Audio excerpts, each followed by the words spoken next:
I shame my loves. Grand rising to the tribe. This is your girl, the Georgia Peach, Empress Queen Goddess, here to bring you another session of Let's Talk About Sex. Equal, this what I say equal reciprocity, but reciprocity. I've got it down in that description box. I said it, I say it again. I own no copyrights to this, my love. This is for educational purposes only under the what? Fair Use Act of 1976, 107, baby. This audio book is by Dr. Darrell Ray. Let's talk about sex, part 3. How sex, how with sex and God, how religion distorts sexuality. I'm not gonna be here for a few minutes. I got to run over across town. As y'all know, y'all know I was adopted. I've laid that clear. And my parents, they let me know who. That's one thing about my parents. They adopted 5 of us. They had 2 biological children and adopted 5 more of us. Like I said, I was the baby, and we all knew who our biological parents were. So my biological mother, she's in a nursing home. She has they had to amputate both her legs and stuff. So she called every Sunday. She looked for me to bring her something to eat after I cook. So I got to run over there and take her plate, and then I'll be right back. So, but I'm just gonna start this while I'm gone. I'll be listening because I'll be on my other phone, my cellular phone, and I hope y'all enjoy it. So I'm gonna go ahead and get this started. Once again, this is Let's Talk About Sex, Reciprocity, Sex and God, how religion distorts sexuality. Divorced soon after.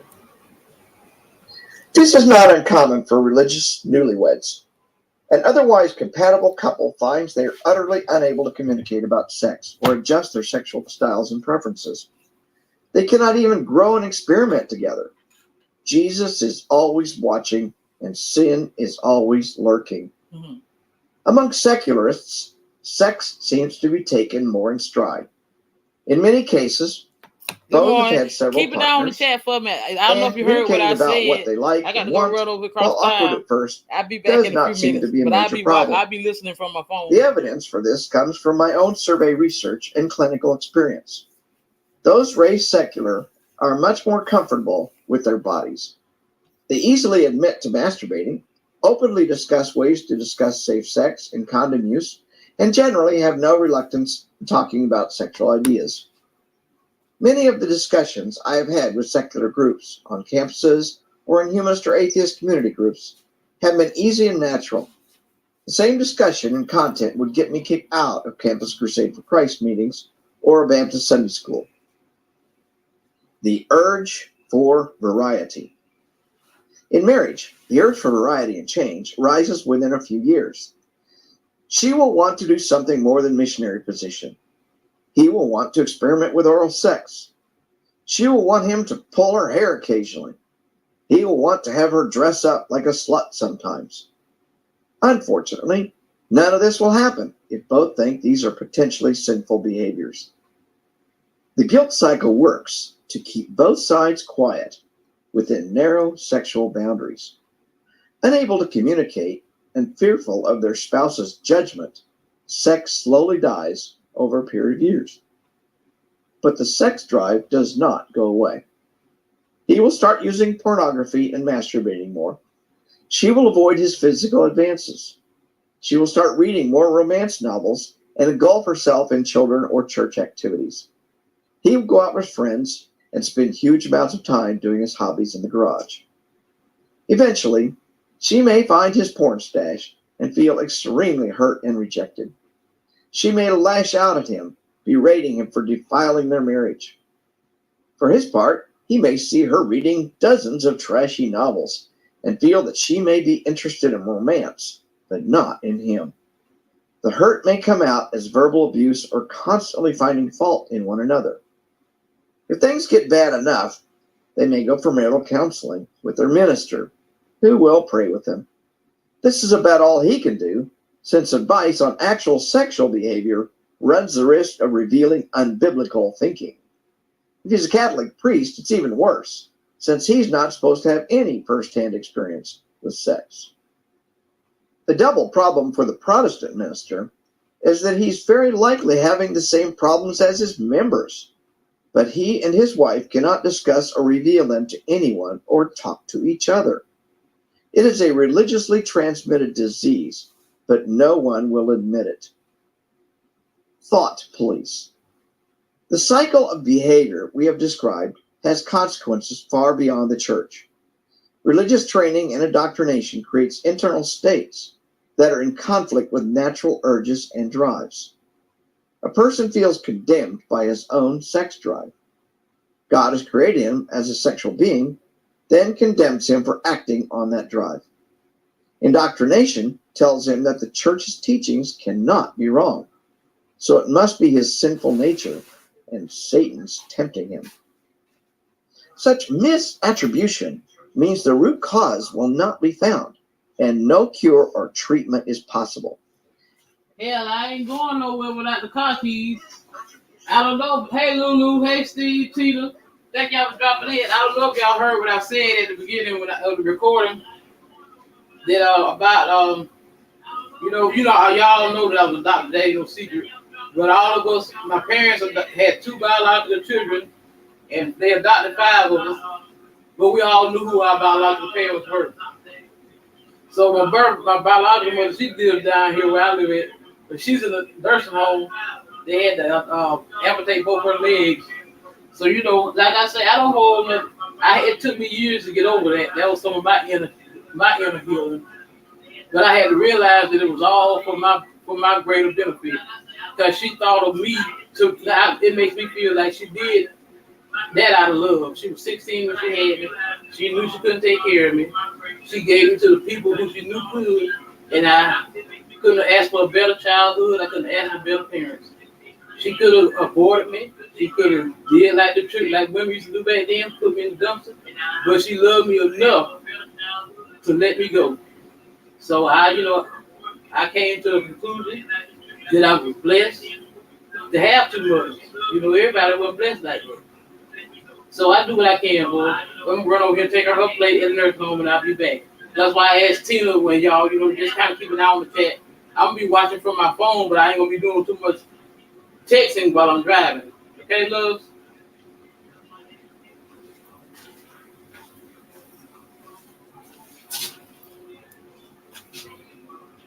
It's like a diabetic who refuses to believe that her diabetes is caused or exacerbated by the 5 Cokes and pint of ice cream she eats each day.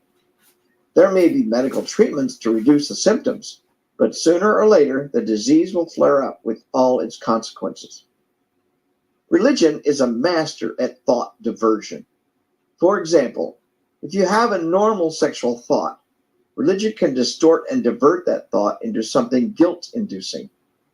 Compare these thinking processes. A religious person. Number 1, God hates porn. I succumbed to temptation and feel guilty for looking at a porn site last night. Or number 2, I love my husband, but the new minister really turns me on. I am a loathsome person for even thinking about such things. Compare this to a non-religious person. First, it was fun looking at that porn site last night. Glad I found it. Gave me some ideas for my wife and for me to explore. And I enjoyed masturbating to one of the scenes. Or second, that new man at work really turns me on. I think I'll tell my husband about him. He seems to enjoy knowing that I get turned on by other men. Which of these individuals will have a better time tonight? Who is more in tune with their sexuality? Which of these is likely to experience a flood of inappropriate behavior or uncontrolled emotions? Here's a story that illustrates this thinking style.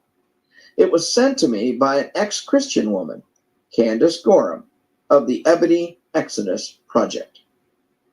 Countless religious experiences in my childhood through early adulthood, including Jehovah's Witnesses, United Methodists, non-denominational evangelical, and Baptists, taught me that sex was something to be feared.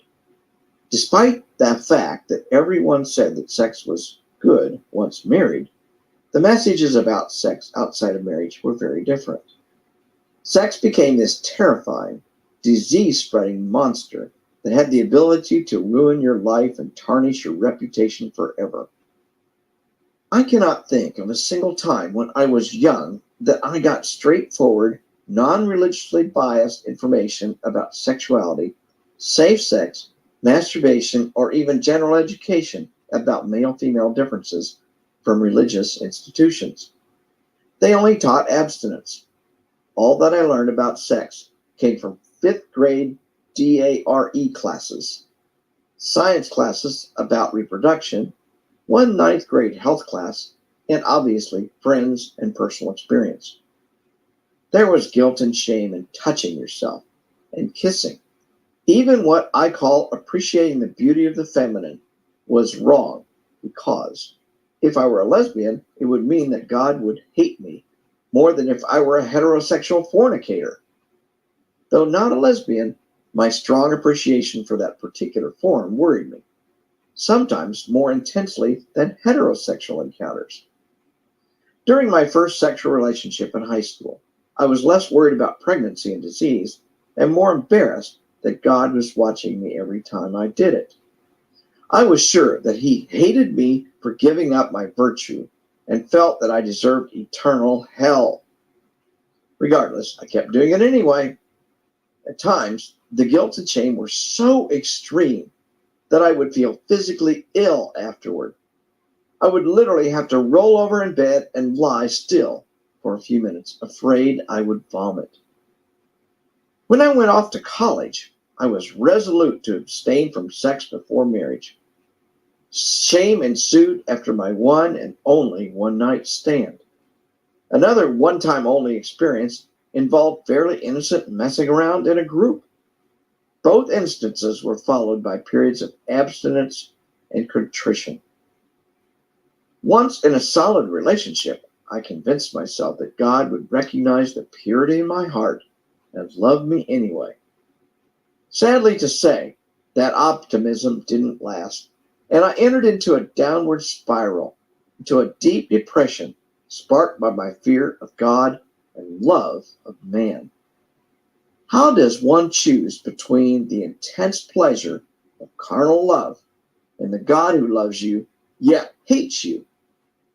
My college love and I married at 20 because we believed a prophecy that God had ordained it and we shouldn't delay His plans. But even in our marriage, I struggled with my sexuality. Pornography, it repulsed me. Anal sex, it led to the destruction of Sodom and Gomorrah. Talking dirty, profane, trips to the toy shop only produced gels and lotions. Suffice it to say that my husband's and my exodus from religion was one of the best things we could do, not only for our marriage, but also for our sex life. I once believed that religious prohibitions, plus messages to play with the sexy vixen, plus the guilty sickness from sex that persisted into my marriage, made the orgasm more drama than it was worth. Now I haven't felt that sickness in years. I can do anything as adventurous or traditional as my husband and I agree to. Instead of telling people that only sex after marriage is good, we should be yelling from the mountaintops that sex after religion is better. Candace wrote her story in hopes that other people will find their way out of religion. Thus, her Ebony Exodus project is focused on helping Black women get out of religion. Religious dams. One of the myths that religionists perpetuate is that without religion, people will go wild and do terrible sexual things. But the evidence doesn't support this. How many headlines read, "Atheist leader convicted of molesting dozens of boys"? Or read, "Atheists have the highest divorce rate"? Non-religious people often have better control over their sex lives and relationships because they don't have the constant interference of religious guilt. They don't try to dam up their desires. Instead, they channel them in appropriate ways. As we saw in Candace's story, religious guilt does not stop behavior. It may slow you down, but biology wins. Candace's behavior was not based on rational thinking and clear-headed decision-making. Religion puts a dam across her sex drive. When it overflowed, she experienced horrible guilt, even physical revulsion. Guilt reduces the ability of a person to exercise rational control over sexual behavior. The result is something more unpredictable, even surprising to the religious person. Candace engaged in behavior at the most unexpected times and was horrified that she could not control it. It is a common pattern among people of all the major religions, including many of the leaders.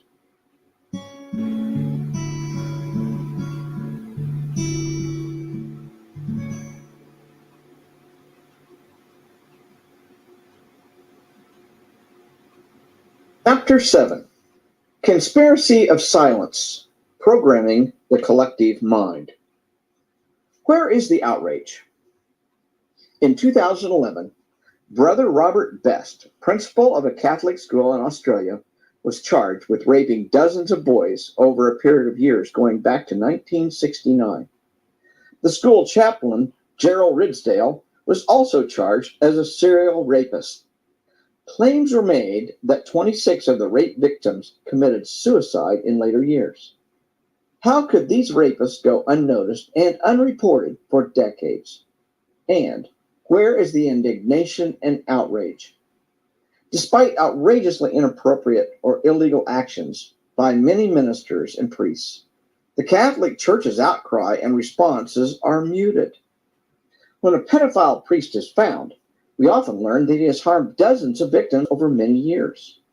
We also learn that church officials were notified, parents had complained, and even police reports had been filed, but to no avail. Protestant ministers who have affairs, whether straight or homosexual, can simply ask forgiveness and keep their jobs. Some ministers caught raping children quietly pay off the family from the church coffers and keep preaching. Compare this to a teacher or principal in a public school. A public school principal doing anything sexual with a student is instantly fired. There's a huge difference in accountability between the two systems: public accountability and private religious accountability.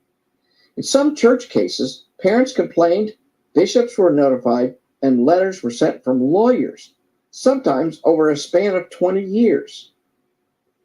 In the public school system of the United States, such complaints tend to get immediate attention. Secular school principals get into serious trouble for simply failing to report even suspected abuse, let alone doing it themselves. In the Catholic system, clergy are not reprimanded or held to public account by the church. It generally requires intervention by civil authorities or lawsuits to get action. Some think this is changing, but it's hard to tell. New cases seem to crop up constantly. While the church is under legal pressure in the developed world, legal pressure is non-existent for Catholic and evangelical churches in Africa, South and Central America. Undoubtedly, abuse is at least as prevalent in these areas as the United States and Europe. There is no evidence that churches are proactively investigating abuse in these areas. They have covered it up for centuries in the West. Why would they not be doing the same in countries where there's little legal pressure? Institutional accountability. In order to maintain a healthy environment, an institution needs a mix of ingrown traditions and outside fresh air. All institutions have a tendency to isolate themselves. Whether the local utility company or the military, they don't like people snooping around, and they don't like outsiders telling them what to do. In my 28 years as an organizational psychologist, I saw dozens of examples of high-level people making huge ethical mistakes in the name of corporate profit. They were usually mistakes rooted in narrow institutional thinking. Wise CEOs will make efforts to bring in fresh air. They may mandate outside audits, even if not required by regulation, hire outsiders occasionally, and reassign people to new and challenging areas. They may insist on continuing education and open discussion of the latest industry ideas to keep ideas flowing through the organization. This is the best prevention against insular thinking. Does any of this describe the Catholic Church? Catholicism is the oldest and largest institution in the world. It has been around in some form for at least 1,800 years. It is the ultimate case study in an insular institution. Over the centuries, many have attempted reform, but most of them were excommunicated if they were lucky, executed if unlucky. Many point to Vatican II, 1963, as an effective reform, but it was a desperate attempt to make the church more relevant. No key reforms were made, especially in matters of sex. Nuns and priests still remained celibate, birth control forbidden, women still the lesser of the sexes, abstinence only before marriage, etc. Insular institutions don't reform themselves. Many Catholics have changed, but they're attending the church while ignoring its commandments. The church may update its techniques and methods, but it is always in service of the institutional organism. This is one of the reasons why the pedophile priest issue is and will remain an endemic disease in the Catholic Church. While I have focused on the Catholic Church, Protestant organizations are just as loath to be visited by outside inspectors. They quietly pass along ministers to other congregations or out the door when there is a sex scandal. Criminal charges are rarely brought. The sexual misconduct of a non-criminal nature, for example, an adulterous preacher, is often ignored the first time or two.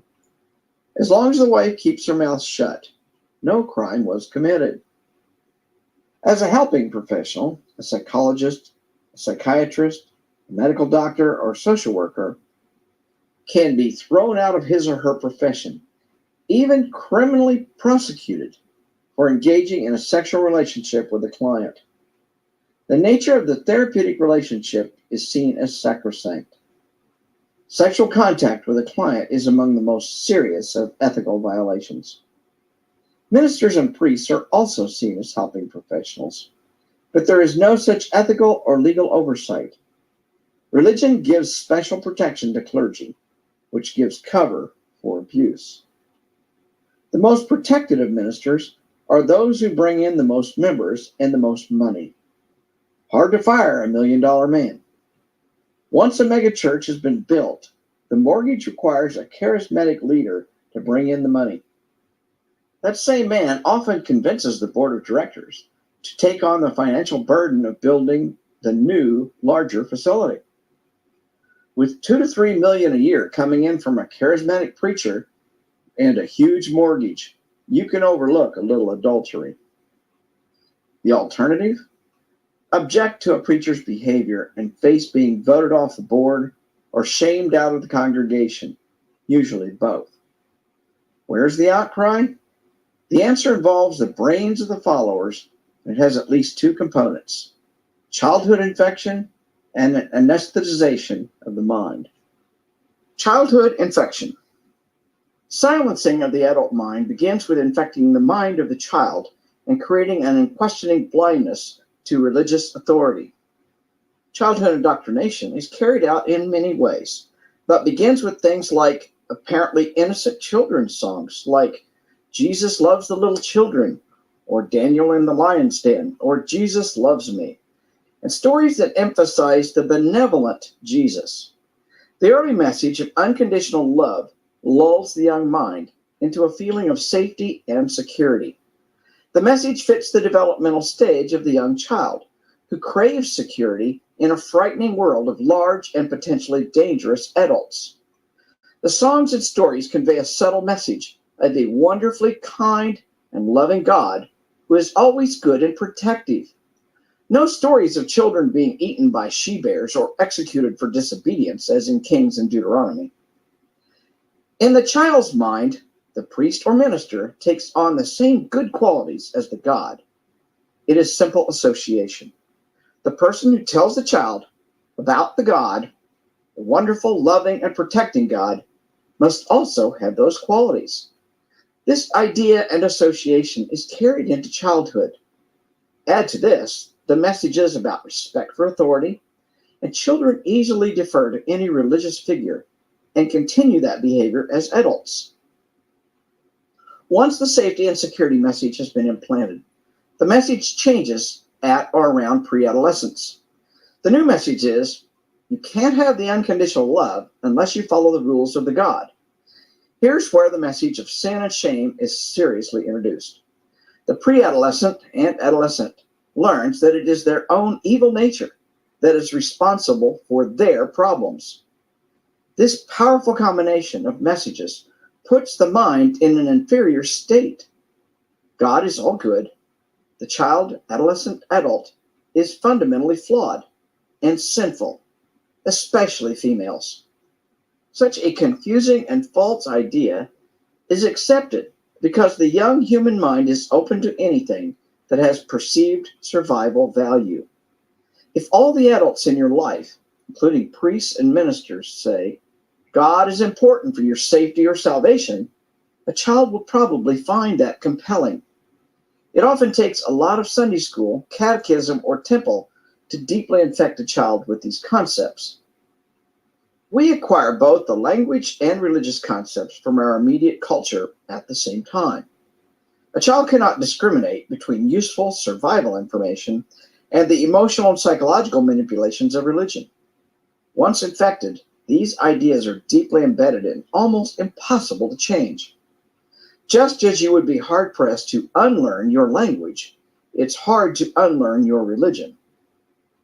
Then add the mystique that most religions put on the leaders. Since they are leaders, they must be closer to the good God than you are. What they say must have more power and authority than your little opinion. All of this has the power to create a mythology about religious leaders. They are more knowing, more powerful, more important, and closer to God than you. That, in turn, labels anyone daring to challenge as disloyal and worse, disobeying God. Ministers and priests automatically get unusual respect, even from people not of that faith. This is the power of the chief, shaman, or headman in a clan or tribe. Most human groups obey some kind of authority. Respect for the hierarchy has great survival value and offers protection from outside groups and dangers. The child has strong survival motivation to identify powerful people, treat them with deference, and fit into the group under the authority. Religion has hijacked the tendency to defer to authority. The priest is not the best hunter, best soldier, or top salesman, but as a man of God, he automatically gets higher status. Some would argue that going to the seminary for 4 years or earning a Doctor of Divinity or PhD in theology means he or she has earned something and deserves respect. Theology has not advanced an inch in the last 1,000 years. How much respect does a profession deserve if it cannot add to the knowledge and understanding of man? How much respect does a helping professional deserve who has had little or no training in anything but superstition and is not required to adhere to a set of professional ethics? The net result of this system is that Catholic clergy, charismatic preachers, and imams can do no wrong. Their word is God's word. Childhood infection creates an invisible protective shield around and unquestioning blindness to the leaders of a religion. The shield does not necessarily extend to other religions. Protestants can see the immoral behavior of Catholic bishops protecting pedophile priests, but be blind to the immoral or illegal behavior of their own minister. Anesthetization of the mind. Now let's add a second component of the collective mind, anesthetization. If the majority of adherents in a religious community are trained in this fashion, they are positioned to ignore the aberrant behavior in the leader.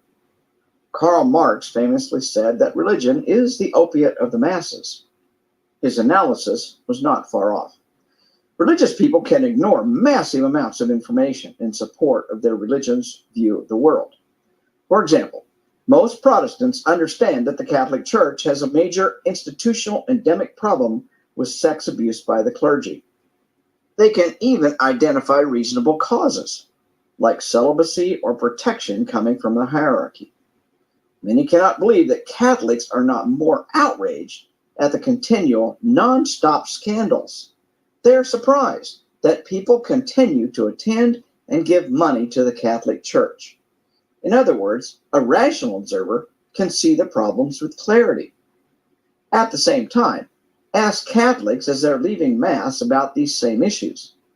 The answers range from the one bad apple spoils the lot argument to it's a big problem, but the church is 2,000 years old and has seen worse, and to the church is under attack by the secular world, or my priest would never do anything like that. That refrain was heard for years, even from people whose own children were being molested by priests. Even as the scandals became public and well documented, nothing could stop these people from attending Mass, giving money, and praying for the priest. Their minds were anesthetized so effectively that no rational process will influence them. The mechanisms of such anesthetization can be traced back to the childhood indoctrination. Most children don't question their religion. It would not occur to a child to ask, "Why aren't you teaching me Islam rather than Catholicism?" That same childlike acceptance resides in the minds of most adults of the faith. Once installed, the religious map prevents critical thinking about itself, though critical thinking about other religions works fine. With sufficient people infected, there's little chance of a clergy being accused, let alone caught. Reading Irish reports on 80 years of Catholic sexual abuse in schools and orphanages, it is clear the mostly Catholic police were as good at ignoring complaints as the bishops, often discounting victims' reports, even threatening the victims. While a Protestant police officer in the United States does not have the same religion, he does have the same clergy blindness. Whether a Baptist minister or Catholic priest, the victim often has less standing than the clergy and, therefore, less credibility in the eyes of the authorities. Changing times. Fortunately, times are changing for the better. The more secular a society becomes, the more difficult it is to maintain a collective religious mind. As a result, decades of abuse are finally beginning to be exposed. Police are better trained and have a healthy skepticism as they document cases. The internet allows people far more information about the church and the predators within, and more opportunities to communicate across distances. Catholic Church attendance rates have fallen since 1990, and 10% of U.S. parishes have closed, along with a 24% decrease in active priests. Growth in U.S. Catholicism is almost entirely fueled by immigration, and many new priests are immigrants themselves. According to a 2009 Pew Research study among American-born Catholics, 4 have left the Catholic Church for every new convert. Some of this decline may well be attributable to the sex scandals. Others may reflect the internet generation coming of age. Even highly anesthetized minds may awaken as a result of the avalanche of evidence revealing church complicity. Unfortunately, people who were abused often stayed deeply loyal to the institution that allowed and hid the abuse. On the face of it, this is irrational, to stay loyal to an organization that has ruined your sex life, caused untold emotional anguish and abuse, and knowingly protected predators for years. The Unbreakable Child, 2010, a book by Kim Michelle Richardson, is the story of a woman who was sexually abused for years in a Catholic orphanage. She and 40 other women were the first to gain a settlement from Catholic nuns. It is a horrendous story, yet she remains a loyal Catholic and even sends her children to Catholic schools. Such is the power of childhood infection and abuse. One reviewer says, quote, "Hers is a beautifully told story about strength and an enduring faith that can lead but one place, to forgiveness," unquote. Why would forgiveness even be considered except in the context of religious infection? The primary purpose of forgiveness in these kinds of cases is to allow the victim to continue in the religion. The church perpetuates the notion that failure to forgive means something is wrong with you. Forgiveness is an attempt to resolve the cognitive dissonance for the victim. It doesn't work, and it takes the focus off the perpetrator. Only by forgiving can she justify her continued membership, giving her money and putting her own children back in the system. This chapter focused mostly on Catholicism, but the same analysis could be done on Islam, Buddhism, Mormonism, and Protestantism. The problems are not unique to Catholicism, just more obvious at this point in time. Visit StopBaptistPredators.org or read the Freedom from Religion Foundation's Black Collar Crime Blotter to see thousands of cases from other denominations. While the religious are certainly anesthetized, we might help stop this pattern by asking, where is the outrage? We can make it difficult for the religious to hide or ignore the sexual abuses and escapades of clergy in any religion. How to do this? By highlighting news stories in social media, letting friends know about local abuses, and keeping the issue in front of people. The statistics show that there is not one bad apple, but thousands in every religion. Don't let religionists downplay the devastating harm that religious leaders perpetuate on their followers.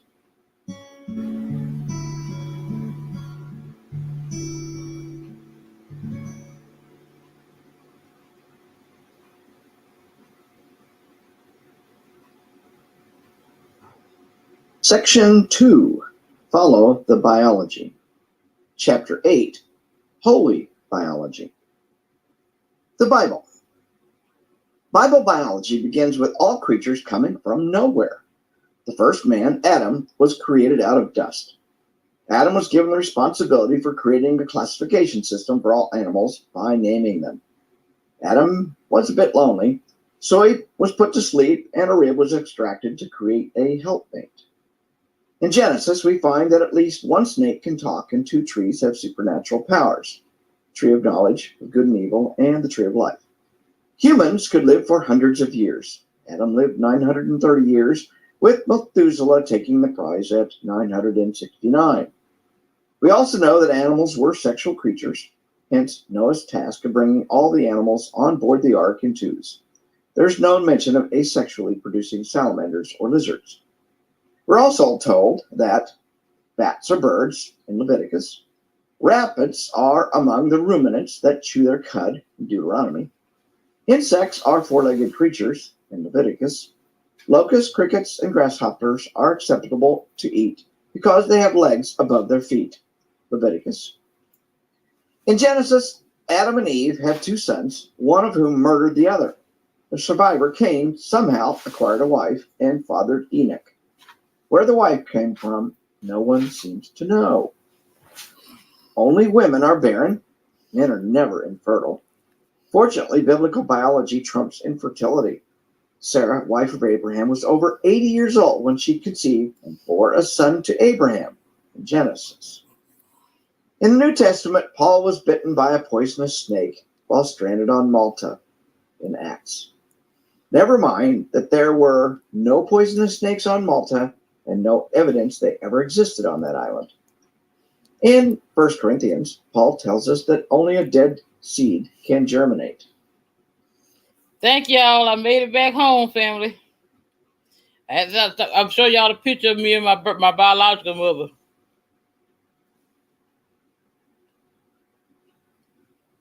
That's me and my biological mother.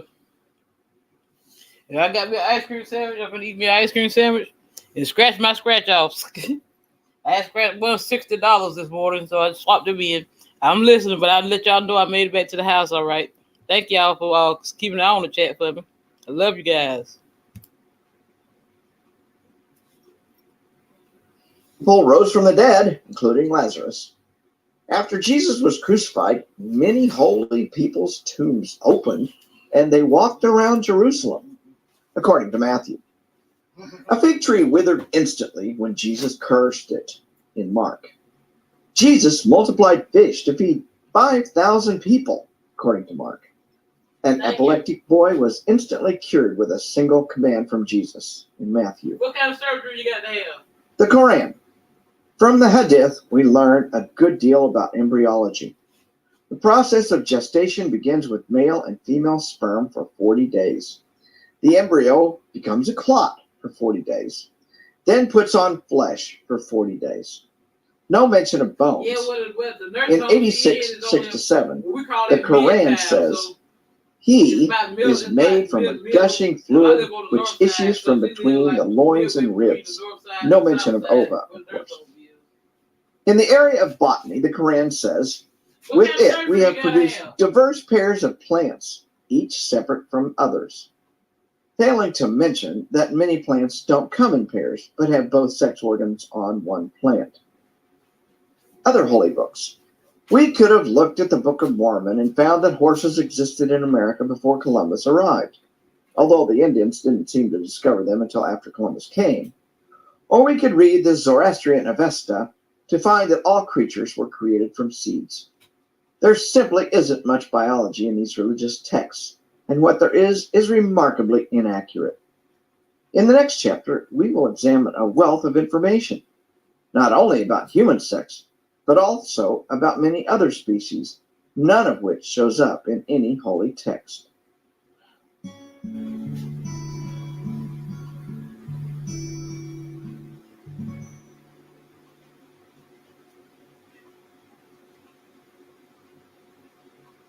Chapter 9, Unholy Biology, Busting the Monogamy Myth. Follow the biology. We have all heard the saying, follow the money. In sexuality, it is important to follow the biology. To understand what religion is doing to us sexually, we need to understand what our natural biological tendencies are. To understand human sexuality, we can study how the sex organs of other animals evolved. Why are they so different from ours? Why are some large, others small? Why do some species have female sex organs that look like male organs? Sex organs are among the most dynamic and adaptive organs in any species and give us a framework for understanding how evolution has shaped us and how we compare to other species. This study will help us understand the impact of religion on sexuality and provide some ideas for non-religious sexuality. Carolus Linnaeus, 1707 to 1778, the father of modern biological classification, noticed that flowers were most easily classified by their sex organs, the pistil, stamen, and petal. For this reason, some said that he was obsessed with sex. Modern evolutionary biology has confirmed that sex organs are important for classification, largely because they evolve and change more rapidly than most other organs. This rapid change allows us to make fine distinctions and shows how almost identical animals may be entirely different species based on sex organ differences. Sex organs tell us a lot about what is going on in the world of sex and sexual selection with a particular species. Super duck's inflatable penis. Ducks have a lot of sex. A female takes a liking to a certain male and waddles around in a seductive way to get his attention.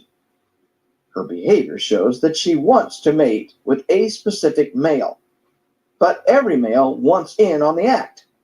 She mates with her beau, then the others try to gang on. Though she struggles to escape, she is no match for 3 or 4 males at once. It is rape, pure and simple, and she doesn't like it. For years, this behavior was a mystery to scientists. Questions like, why is there so much rape among ducks? Does the female have any control over who she mates with? And why do ducks have large penises? Dr. Patricia Brennan at the University of Sheffield, England, is an expert on duck sex. Thank goodness we have duck sex workers. She unveiled the mystery of duck mating as summarized below. The duck penis is amazingly large for such a small animal, often as long as the duck. And male ducks grow a new penis every mating season. Why carry that big thing around if you don't need it? The male penis resides inside the bird and it everts out in 1/3 of a second. Eversion is like an erection, only inside out. When the duck is ready to mate, he pushes it out like blowing a balloon out of his body. When males are in large groups with other males, they grow their penises 15 to 25% longer. If the competition is too tough, the less dominant males grow more moderate penises and start to absorb them back into their body weeks earlier than the males with huge members. Their chances for reproduction are slim in the face of competition, so they reabsorb their penises and hope for better luck next year. According to Dr. Mary Diane Andrade of the University of Toronto, Scarborough, ducks are essentially engineering their own phallus in response to social challenges. Miss Wonder Duck fights back. For decades, biologists marveled at the huge penises on such small animals. No one could come up with a good explanation for the duck penis that fits all the facts until Dr. Brennan decided to do something radical. She dissected the female reproductive tract. Seems the male scientist had never bothered to look at the female. To her surprise, Dr. Brennan found that the female tract was extremely deep and shaped like a corkscrew, only in the opposite direction from the male, which would make it hard for the male to mate. There were dead-end pockets where semen could get caught and not make it up to the eggs. Brennan's experiments showed that the female can relax her reproductive tract and make it easy for a male to get in, or she can corkscrew it to make it difficult. In the evolutionary battle over who gets to fertilize the eggs, the males had the brute force, but the females have an effective resistance strategy. On the male side, experiments showed that the male can get his penis up and put it in and ejaculate amazingly fast. Now it all makes sense. This is not just a war of the sexes. It is a war between the sex organs. Dr. Brennan hypothesized that this system has co-evolved to help the male penetrate and mate fast, and help the female resist such rapid mating without her permission. To determine if the female has control over who actually fertilizes her eggs, Dr. Brennan did DNA testing on ducklings and found that 97% of all eggs fertilized were by the guy Miss Duck liked. Looking at a wide variety of duck species, researchers have shown that this is not a finished fight. Different species seem to be in different stages of this co-evolution. Depending on the mating strategy, male and female sex organs may have different shapes and sizes. This is called sexually antagonistic co-evolution, and it is found in many terrestrial species. We can find many examples of sexually antagonistic coevolution among spiders, insects, rabbits, and hyenas. A study of 15 species of water striders showed that each had evolved a strategy for male mating and female prevention. Each species had its own unique solution to the problem of how to mate, who to mate with, and how to control the mating process. Looking closely at all aspects of the reproductive organs and reproductive cycle in a species tells a lot about the current state of sexual competition, where it was in the past, and perhaps how it got to the place it is now. Armed with the concept of sexual competition and antagonistic coevolution, we can turn our attentions to species more closely related to us and ask, what does their sexual physiology and reproductive cycle tell us? Where are they now, and how did they come to the current state? We're going to explore a series of facts and then see where they point us. Size matters. The gorilla. Among most mammals, size difference between male and female is a good predictor of polygyny in that species. Footnote: polygyny means many wives. It is often called polygamy in modern culture. The opposite, many husbands, is termed polyandry. Although these terms are related to the idea of marriage, we will use the term polygyny in relation to this discussion, even though animals don't marry and most are not even monogamous, as we will see later. Now back to gorillas. The larger the size difference, the more females a male will mate with and try to control. Size difference between the sexes is known as sexual dimorphism. Among all primates, gorillas have the greatest degree of sexual dimorphism. For gorillas, it is body size that counts. An adult male mountain gorilla may weigh 220 kilograms, 484 pounds. A female, 97.7 kilograms, or 215 pounds. Thus, the male is twice the size of the female. But the male's penis is only 4 centimeters, or 1.5 inches long. Gorillas also have a baculum, or penis bone. The baculum is a bone in the penis that assists in mating. Most mammals have a baculum, including all primates, except humans. A few other species have also lost their baculum. Elephants, horses, whales, and dolphins, to name a few. A silverback male gorilla generally has a harem of 2 to 5 females, with whom he has exclusive mating rights, even if other blackback immature males are present. While the male guards his females from other silverbacks, the female is free to leave and join another group whenever she wants. The average female changes groups 2 or 3 times in a lifetime. She may even go off and mate with a single male. Actual sex among gorillas only lasts about a minute, so a quick dalliance can be pulled off easily if the conditions are right. The largest male usually dominates the local group, which can be as big as 20 to 30 individuals. While silverbacks rarely fight to the death, they too put on an impressive show of force to convince any potential usurpers to back off. Females generally leave their home troop when they're about 10 years old in search of a silverback that they might move in with. While they may be sexually mature at that age, they often don't begin mating until they're 10 years old or more. By comparisons, males leave their troop when they reach 10 or 11.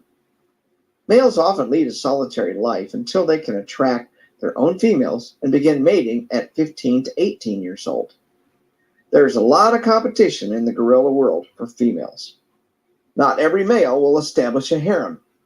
Those who cannot may join a group as a submissive male with no mating privileges, or they may continue to live alone. Gorillas are at the opposite end of the penis spectrum than ducks. As long as they have an imposing physical size, gorillas do not need to have a large penis. Gorillas also have sex far less frequently than the 3 other great apes, chimps, bonobos, and humans. As a result, a male doesn't need to produce as much sperm, and his testes are less than half the size of humans and a quarter the size of chimps. May the best sperm win, the chimpanzee. Compared to gorillas, chimps are extremely sexual. Females may mate several times a day. When the female is ovulating, her sex organs swell and become pink, advertising the fact. A female in estrus, commonly called heat, attracts the attention of every male in the troop. But while chimp females are very sexual, they don't mate randomly. The top males get most access, and they only mate when in estrus. Males of lower rank may or may not get to mate. Alpha males may attain their position through intelligence and social skill. For example, a male that can put together an alliance of males may dominate the group through sheer force of will and intelligence. Jane Goodall, in her book In the Shadow of Man, 1971, tells the story of Mike, a low-ranking male who spent years on the outer edge of the group. One day, he discovered the power of empty gasoline cans. Picking them up, making a display, then running with the cans in hand or pushing them, he found that he can intimidate all the other males. It took Mike about 4 months to ascend to his throne as the alpha male of the group. Chimp sexual anatomy contrasts sharply with that of gorillas. First of all, the chimp penis is much larger and longer, 8 centimeters or about 3 inches. My screen not going in and out. I don't know. It might be on your end. I know I told you we get storms. We get storms every afternoon around this time. If it, some anytime after lunch, we can look for a storm to come through here every day.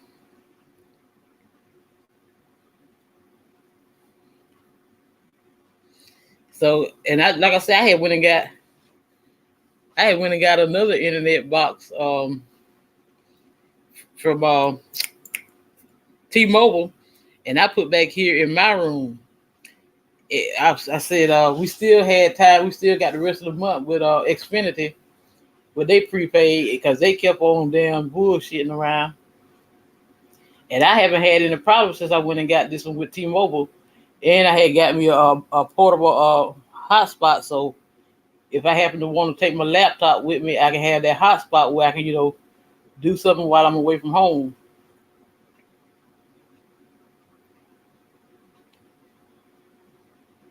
I think I'm getting it because my right wrist been bothering me a whole lot. But when I keep my hold on a second.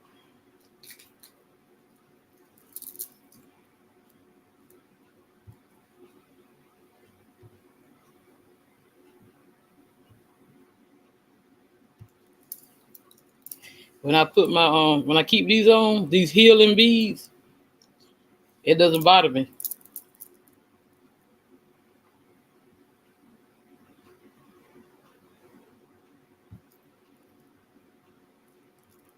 Chimps also have very large testes, twice as large as humans. With all that sex, they need to produce a lot of semen. Males can mate many times a day, but are only interested in females who are in estrus. As the naturalist Carly Wilson has noted, chimps have giant balls, the Wow. biggest of any primate and twice the size of the average man. They use these giant balls to Smarter than produce the in average bear. excess enough Hey, boo semen boo. to flush out the lingering semen of any males to which their partners may have recently mated.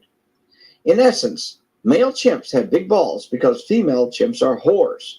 Ouch! Whoa. To be fair, the males are whores too, though. To go a step further into semenology, within the semen of chimps is a substance that forms a plug. This plug, formed by a protein that coagulates, prevents subsequent male sperm from fertilizing the egg. Many species use this strategy. With all the sex going on among chimps, a male has to have a way to stop other males from getting to the egg. This is called Chapter 10, Mapping Your Sexuality. Your Invisible Map. The sexual biology discussed in the previous chapters lays a foundation for I got tired of hearing about them damn chimpanzees and them damn silverback gorillas and shit. understanding the many forces that make us unique sexual beings. To frame this discussion, I will use the idea of a map that resides in our genes, in our neurological wiring, and in our cultural training.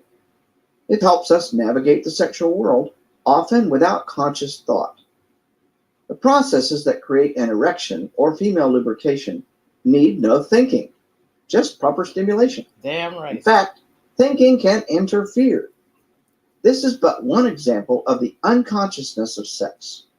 Our sexual map determines why one person turns you on, but another turns you off. That's so true. Let's examine the origin of our sexual maps and answer these questions. How is the brain programmed to seek a mate and have sex? Where does the program come from? How much of it is genetic and how much is culturally specific?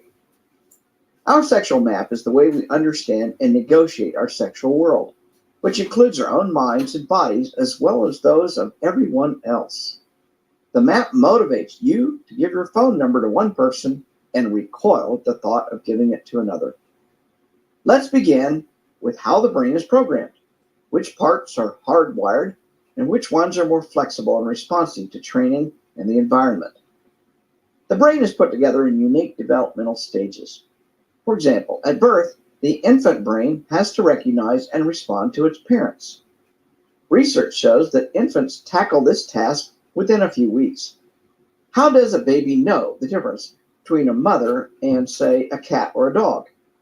A template is genetically programmed into the human brain that allows the baby to recognize a human face as opposed to the dog or cat. The baby's next task is to fill in the details of his or her particular parent's face. Recognizing mom or dad allows the baby to relax and feel secure. If the baby is not allowed to form a secure attachment, he or she may demonstrate poorer coping skills in later life, including intolerance for change and stress. A similar process seems to be involved in mate selection. One large study Tomorrow of adopted daughters found. we'll have one last session. Well, no, I think it's still some more of this whole. Let me see, because I had to download it in parts. But we'll have part 4 tomorrow, and we'll have let me see, about 50 minutes left on part 4. As I know this afternoon, I'll be over there to in Information Man Show podcast, and I know y'all probably be over there too, cause y'all know he be dropping the damn fire. Yeah, I'm praying for you, Tina. You know, when I be in pain, I learned how to try to somewhat heal myself. You need to get you some healing crystals and stuff.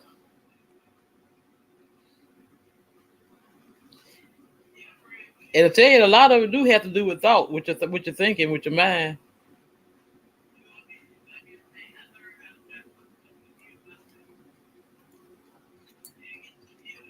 I mean, one time I had was all kind of shit was going on with me. Then I learned how to go within. Shit, a lot of that shit stopped. Some of loves, I'll holler at y'all a little later on. You know I love you all. I see y'all. I think the show started around 5:15. That's what it say. But you know how that goes. If Information Man be so damn busy, he need to try to slow his ass down. I love you all. Be blessed. And as always, go within so you never go without, my loves.